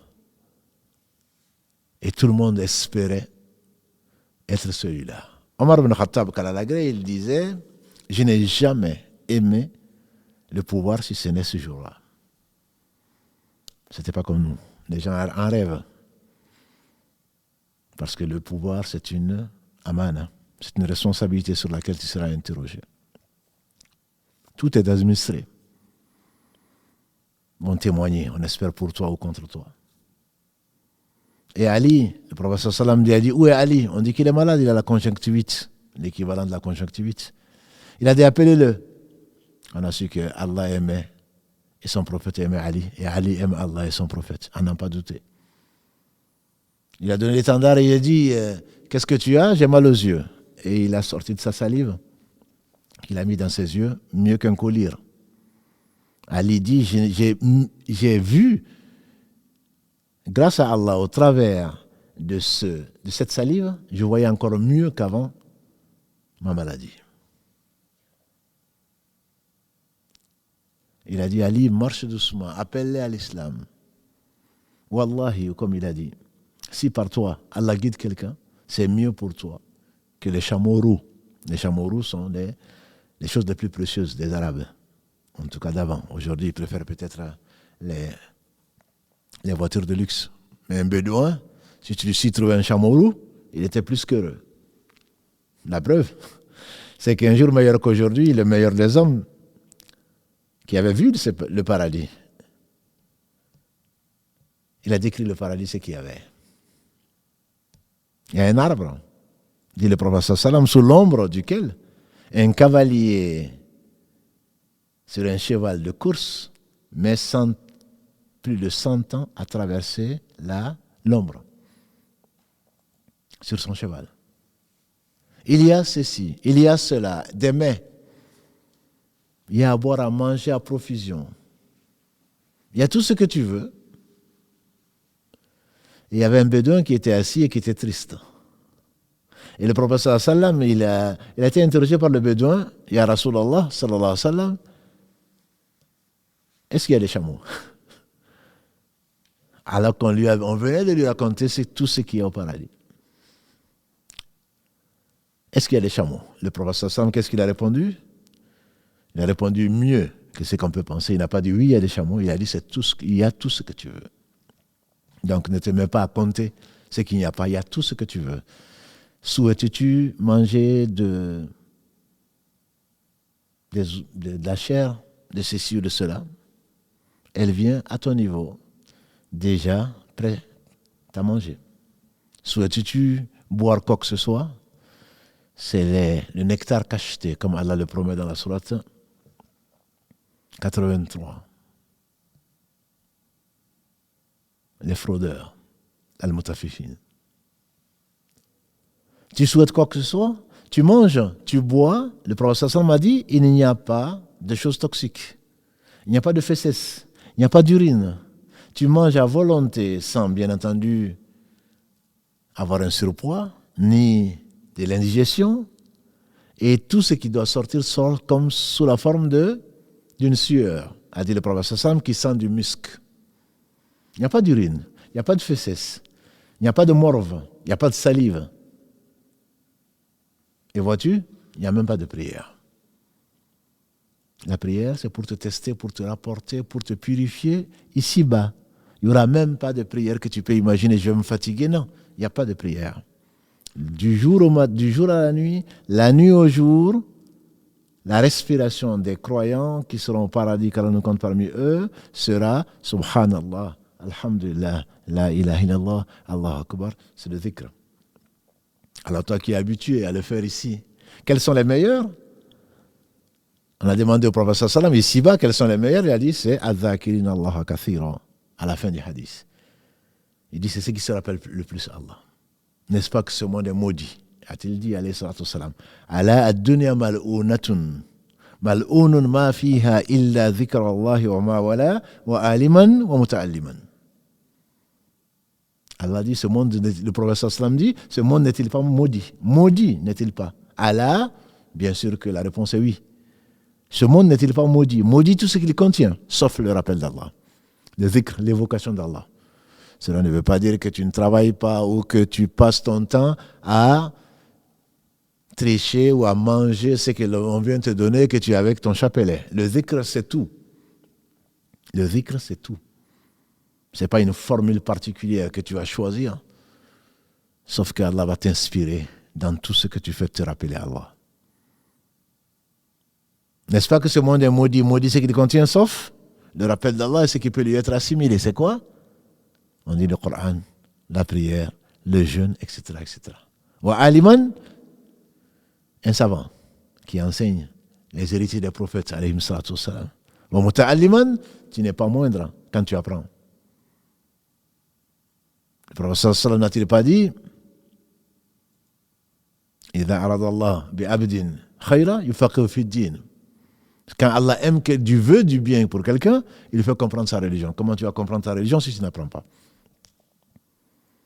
Et Allah sait quels sont les moyens qu'il nous a mis à notre disposition. Quand avant les gens faisaient des milliers de kilomètres à pied ou à dos d'âne ou à dos de cheval pour aller apprendre un seul hadith, aujourd'hui nous avons jusqu'à TikTok. On a tout. Tous les moyens pour apprendre. Google, bien sûr, il y a à boire et à manger. Mais on a tous les moyens. Personne d'entre nous n'aura une excuse devant Allah en disant « je ne savais pas ». Allah nous a créés. Il nous a tout donné. Il a envoyé les meilleurs des hommes, les prophètes. Il a clôturé la prophétie par le meilleur d'entre eux. Il nous a conservé le Coran. Il nous a, après la mort du prophète sallam, il a conservé le Coran. Il a créé des hommes à qui il a fait comprendre, qui expliquent matin, midi et soir, qui ont vendu leur vie à Allah en récompense du paradis. Le paradis,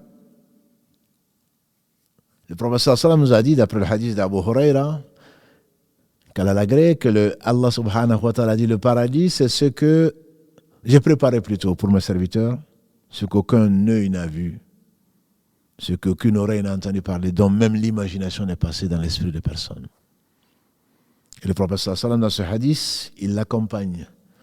On dirait que c'est un hadith qudsi, puisque Allah dit, mais ce n'est pas un verset du Coran. Il est accompagné par le verset 17 de la sourate 30 de Sajda. Allah dit, dans ce verset, تتجافى جنوبهم عن المضاجع يدعون ربهم خوفا وطمعا ومما رزقناهم ينفقون فلا تعلم نفس ما أخفي لهم من قرة أعين جزاء بما كانوا يعملون. Leurs flancs s'arrachent de leur couche le soir, dernier tiers de la nuit, à cause de la crainte et de l'espoir. Personne ne sait ce qui leur a été caché comme délices, comme récompense de ce qu'ils ont fait. Pas de ce qu'ils ont imaginé, pas de ce qu'ils ont espéré. Jaza'an bima kanu ya'malun. Ça, c'est la récompense de ce qu'ils ont fait. Que dit Allah dans la sourate Tawbah 9, verset 111. Inna Allah ashtara minal mu'minina anfusahum wa amwalahum bi anna lahumul jannah. Allah a acheté aux croyants leurs biens et leur vie en récompense du paradis. Il est arrivé au prophète sallam de dire, n'est-ce pas que la marchandise d'Allah est chère? Toi qui veux le paradis, c'est pas en dormant, c'est pas en trichant, c'est pas en volant, c'est pas en étant paresseux que tu vas avoir le paradis. C'est pas en prenant les droits des autres que tu vas avoir le paradis. Le prophète sallam disait, le paradis est cher. N'est-ce pas que la marchandise d'Allah est le paradis? Puisque Allah a acheté, t'a acheté, et pourtant c'est lui qui te l'a donné. Il t'a acheté ta vie et tes biens en récompense du paradis. On dit que quand ce verset 111 de la sourate Tawbah 9 a été révélé, on dit qu'Abu Bakr a pleuré. À n'en pas douter, c'était le meilleur des compagnons du prophète sallam, le plus savant également. On pense à Ibn Abbas, qu'Allah l'a agréé ainsi que son père. On pense à d'autres qui ont rapporté beaucoup de hadiths, mais le plus savant d'entre eux, c'était certainement Abu Bakr, puisqu'il était Siddiq. Ça dit qu'il n'y avait pas de place de doute dans son cœur. On dit que ce verset, quand il a été révélé, il a pleuré. Les gens n'ont pas compris. Pourquoi il a pleuré? Il a dit qu'il est généreux notre Seigneur. Qu'il est généreux notre Seigneur. Qu'il est bon notre Seigneur. C'est lui qui t'a créé. C'est lui qui t'a donné tout ce que tu as. Et ensuite, il aurait pu te le demander, c'est son droit. Il te l'achète. En récompense de quoi? Ce qu'aucun d'eux n'a vu, aucun n'aurait entendu parler, dont même l'imagination n'est passée dans l'esprit de personne. Il n'y a pas plus généreux. Si tu connais Allah, certainement tu l'aimes. Tu connais Allah, nécessairement tu l'aimes. Et c'est lui qui a pleuré également quand Allah a révélé le verset 3 de la sourate Maïda 5, où Allah a parfait sa religion, nous a accordé l'islam comme religion. Il a parfait sur nous ses bienfaits. Il a pleuré. C'était à Arafat, un vendredi, 9 Dhul Hijja, de l'année 9, quand le prophète sallam est monté sur le mont Arafat. Allah lui a révélé ceci. Quand il a pleuré, les gens n'ont pas compris. Ils ont dit, pourquoi tu pleures? Il dit, parce que jusque-là, on avançait. Jusque-là, on apprenait. Jusque-là, on se réformait. Jusque-là, on s'éduquait. Mais quand Allah a parfait, ça veut dire qu'on ne peut que reculer. Et c'est bien vrai. C'est comme une courbe de Gauss. Ça atteint le sommet, forcément, ça va redescendre. Et effectivement, c'est descendu jusqu'à nous. Qu'Allah nous pardonne. Il y a eu des hommes, oui. Et il y en aura, on espère. Mais ils deviennent une minorité. Ils ont compris, ils ont cru en l'au-delà. Je disais donc dans ce hadith, les gens vont dire, Allah, tu nous as épargné l'enfer. C'est déjà énorme. Tu nous as fait rentrer au paradis. Et Allah dit donc, j'ai été satisfait de vous et plus jamais je ne serai courroucé. Et il va demander à lever le voile. Il va demander à lever le voile. C'est le plus grand plaisir, si on peut l'appeler le plaisir. C'est la plus grande joie que les gens du paradis, qu'Allah nous compte parmi eux, vont connaître. Allah va lever le voile et on va contempler sa noble face, subhanahu wa ta'ala, comme ici à sa majesté. Et Allah dit dans la sourate Yunus 10, verset 26, Lilladhina ahsanu al-husna wa ziyada. Ceux qui ont visé l'excellence. Lilladhina ahsanu. Ihsan. Le prophète sallam, il a dit à Jibril, quand tu lui as demandé qu'est-ce que c'est que l'ihsan, il dit c'est que tu adores Allah comme si tu le voyais. Car si tu ne le vois pas, lui il te voit. Lilladhina ahsanu, ceux qui ont excellé. Alors leur réserve quoi? L'excellence. Waziyada. Et un plus. Et une augmentation. Et un surplus. Et un bonus. Le prophète sallam a dit ce bonus, c'est celui-là. C'est pour cela que vous pouvez prendre n'importe quel livre de référence digne de ce nom. Ce verset 26 de la sourate 10 va être expliqué par le hadith du prophète sallam. Ziyada, le bonus, c'est la contemplation de la noble face d'Allah subhanahu wa ta'ala. Allah dit dans la sourate Al-Qiyamah 75, Wujuhun yawma idhin nadhira ila rabbiha nadhira. Il y aura ce jour-là, au jour du jugement dernier, des visages resplendissants en train de regarder, de contempler la noble face du Seigneur subhanahu wa ta'ala. Wujuhun yawma idhin nadhira ila rabbiha nadhira, en train de regarder la noble face du Seigneur subhanahu wa ta'ala. Et ce sera le plus. N'eût été la miséricorde d'Allah qui va se déverser sur ses serviteurs, on ne peut pas voir Allah, ni dans ce bas monde, ni dans l'au-delà. Le prophète sallam, quand Allah l'a élevé au-dessus des 7 cieux et qu'il a dépassé les 7 cieux, qu'Allah lui a accordé les 50 prières par jour, qu'il a réduit ensuite à 5, ma sœur, comment tu peux? Le prophète sallam, quand Allah lui a dit 50 prières, il n'a pas dit des réductions. Allah, c'est beaucoup. Allah a voulu inspirer Moussa alayhi salam qui a dit non, 50 c'est trop. Et ensuite, Allah l'a ramené jusqu'à 5. Et ces 5 prières, tu les négliges. C'est la rencontre du Seigneur, subhanahu wa ta'ala. Donc, quand on a demandé au prophète sallallahu alayhi wa sallam, des curieux, quand il a raconté, il est véridique. Mais tu as vu Allah, tu as rencontré Allah? Il dit, comment je peux voir Allah? Allah est lumière. Allahu nuru samawati wal ard. Allah est la lumière des cieux et de la terre. Le prophète sallallahu alayhi wa sallam qui le connaissait et qui l'aimait le plus, il a dit que si Allah subhanahu wa ta'ala demandait à enlever le voile, sa lumière brûlerait tout ce que sa vue, subhanahu wa ta'ala, parfaite va atteindre. Et sa vue atteint bien sûr tout. Mais par miséricorde pour ses serviteurs, Allah va permettre à ses serviteurs de connaître ce que jamais ils ne connaîtront, qui n'ont pas connu ici-bas, qui ne connaissent même pas dans le paradis. Ce sera le degré, ce sera la joie, que dire, ce serait une jouissance. C'est pour cela que ceux qui demandent le paradis, non, moi je veux le rez-de-chaussée, moi je veux ceci, non. Si tu savais ce qu'Allah a réservé à ses serviteurs. Quand Moussa, alayhi salatu wassalam, comme je vous l'ai dit tout à l'heure dans le hadith, celui qui va rentrer, il aura l'équivalent de la terre et 10 fois plus. Quand Allah lui a révélé cela, et c'est la vérité, Moussa a dit, alors, Seigneur, si ça c'est le degré le plus bas du paradis, celui qui sera honoré, qui aura le degré le plus élevé, comment sera-t-il?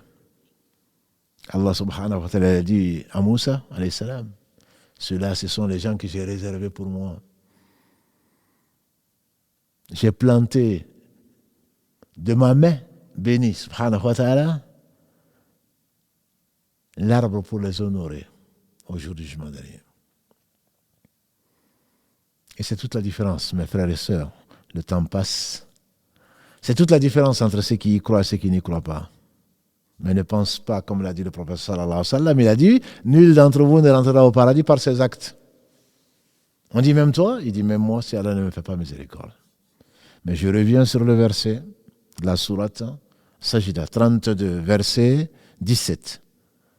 فَلَا تَعْلَمُ نَفْسٌ مَا أُخْفِيَ لَهُم مِّن قُرَّةِ أَعْيُنٍ. Personne ne sait ce qu'Allah leur a caché. Vous savez, le Jannah, un des sens du paradis, qu'on traduit Jannah. Le Jannah, donc, c'est en langue arabe, c'est un jardin. Jardin touffu. Déjà, quand on imagine les Arabes avec des palmiers, qui sont éparpillés, bien sûr, un jardin touffu. Mais également, un des sens de Jannah, c'est Satara. C'est-à-dire, c'est caché. Si Allah avait mis ce paradis sur terre, c'est qu'ils vont dépenser des millions et des millions dans leurs vacances sur des îles, etc. Ils pensent être au paradis. Ça ne les empêche pas d'aller aux toilettes. Ça ne les empêche pas d'avoir des soucis. D'autant plus aujourd'hui avec leur portable, qui les suit partout. Qu'on leur raconte ce qui se passe dans l'autre monde. Je parle du monde qu'ils ont quitté ici. S'imagine être dans un paradis. Donc c'est ce qu'Allah a caché. Et à juste titre, quand il qualifie les croyants, ceux qui le craignent, qu'est-ce qu'il a dit? ذَلِكَ الْكِتَابُ لَا رَيْبَ فِيهِ, verset 2 de la sourate Al-Baqarah. هُدًى لِلْمُتَّقِينَ. Il dit dans le verset 3, الَّذِينَ يُؤْمِنُونَ بِالْغَيْبِ. Qui sont les craignants Allah? Qui sont les amoureux? C'est ceux qui croient à l'invisible.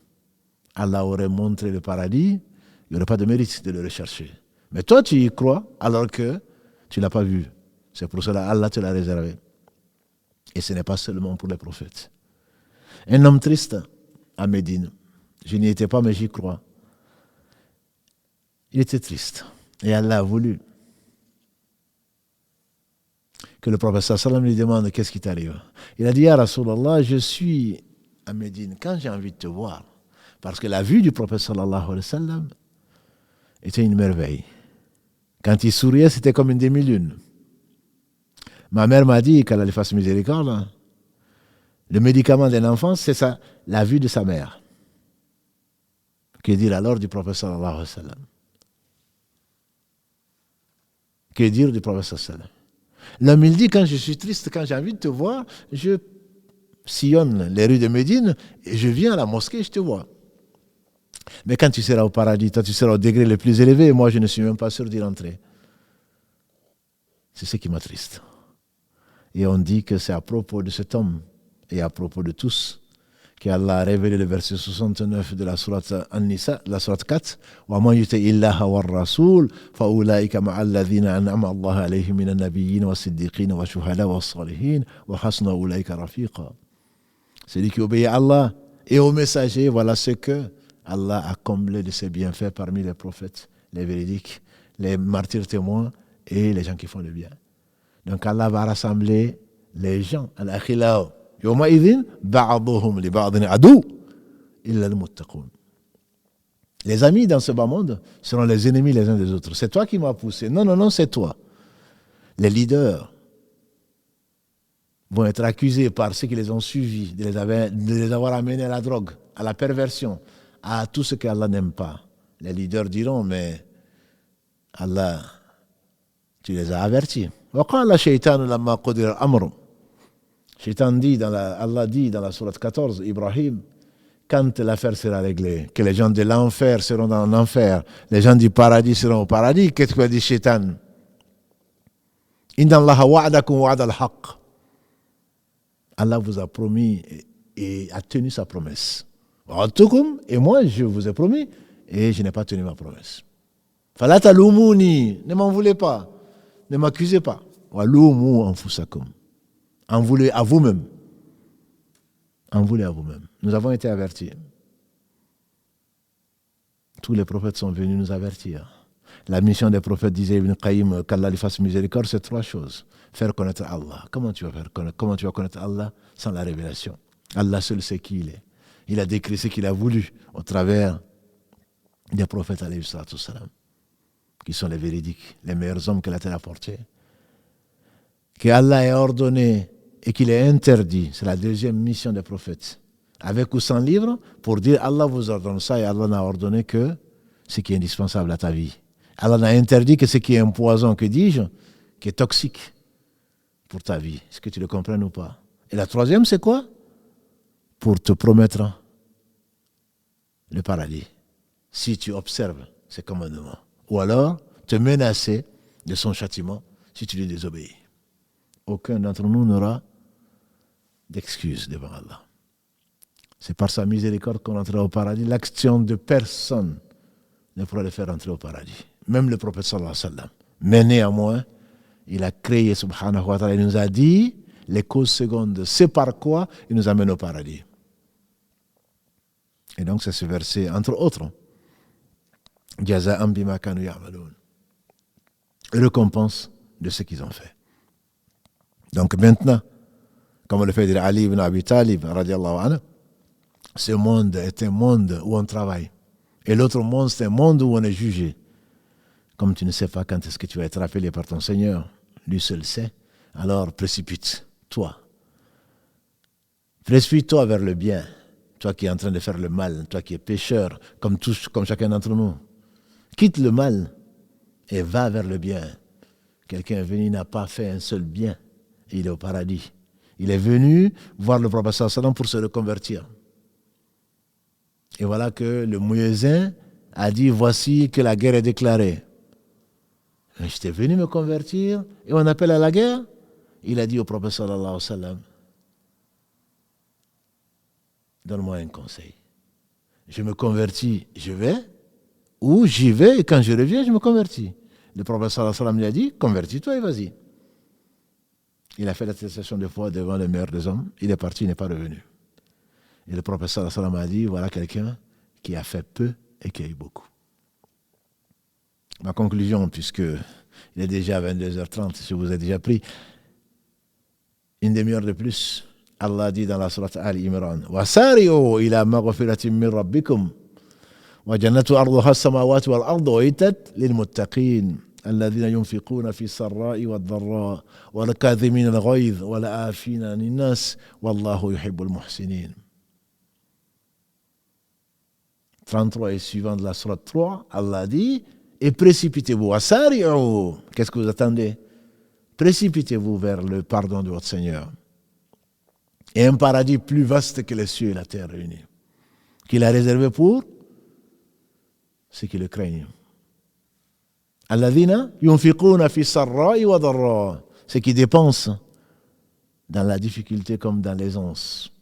Quand ils n'ont pas grand-chose, le prophète sallam a dit, craignez le feu, ne serait-ce qu'en dépensant la moitié d'une date. Ne dis pas, non, moi je vais attendre d'être riche. Le sourire est une bonne action. Morceau de date est une bonne action. Aider quelqu'un à monter sur sa monture, c'est une bonne action. Enlever un obstacle de la rue est une bonne action. Même dans l'acte conjugal de l'un d'entre nous, a dit le prophète sallam, c'est une bonne action. Ils ont dit, mais comment cela se fait-il? Il dit, mais si vous le faites, si vous forniquez, si vous le faites dans le péché, est-ce que ce n'est pas une mauvaise action? Ils ont dit oui. Il dit alors la bonne action, si vous le faites dans ce qui a été prescrit, c'est une bonne action. Je dis encore une fois, personne d'entre nous n'aura une excuse devant Allah. Il a déversé de sa miséricorde.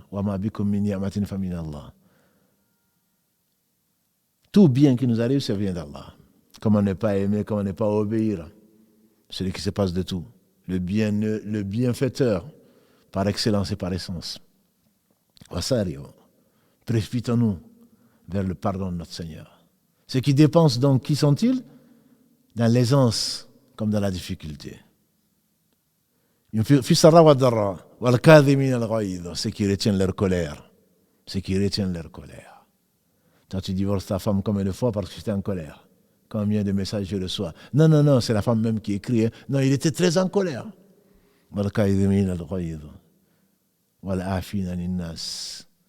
Et ceux qui pardonnent aux gens. Est-ce que tu n'aimes pas qu'Allah te pardonne? Pardonne aux gens. Comment tu vas t'adresser à Allah avec un cœur aussi noir de péché, de haine, et tu penses qu'Allah va enlever le voile pour t'écouter?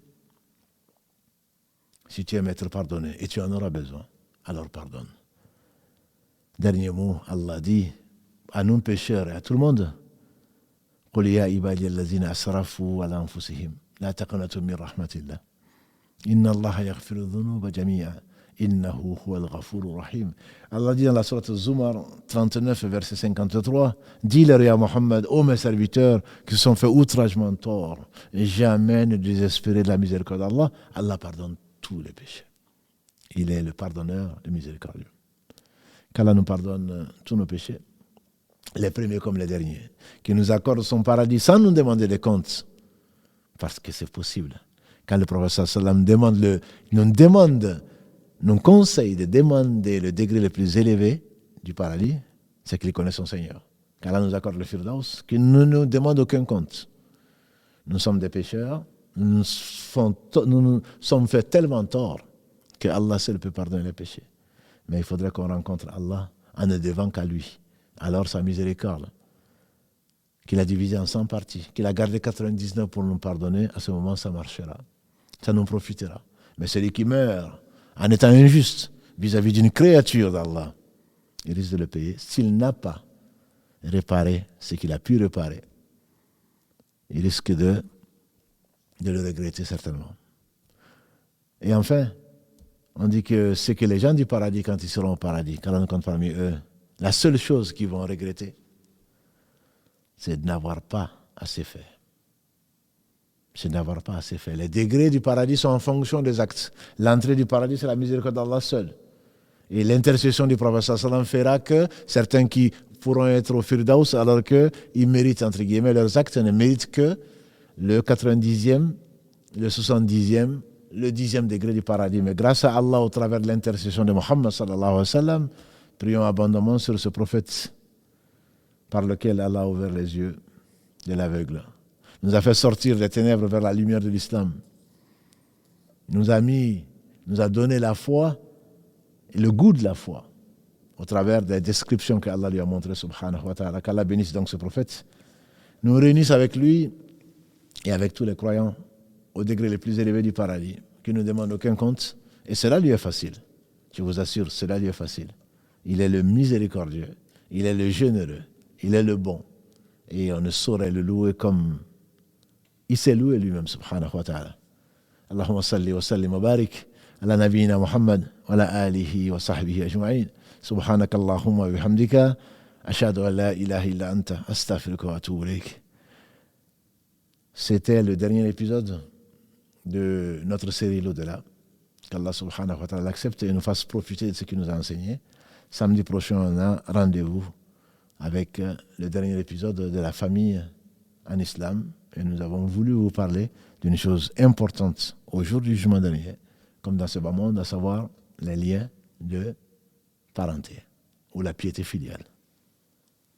Assalamu alaikum wa rahmatullahi wa barakatuh.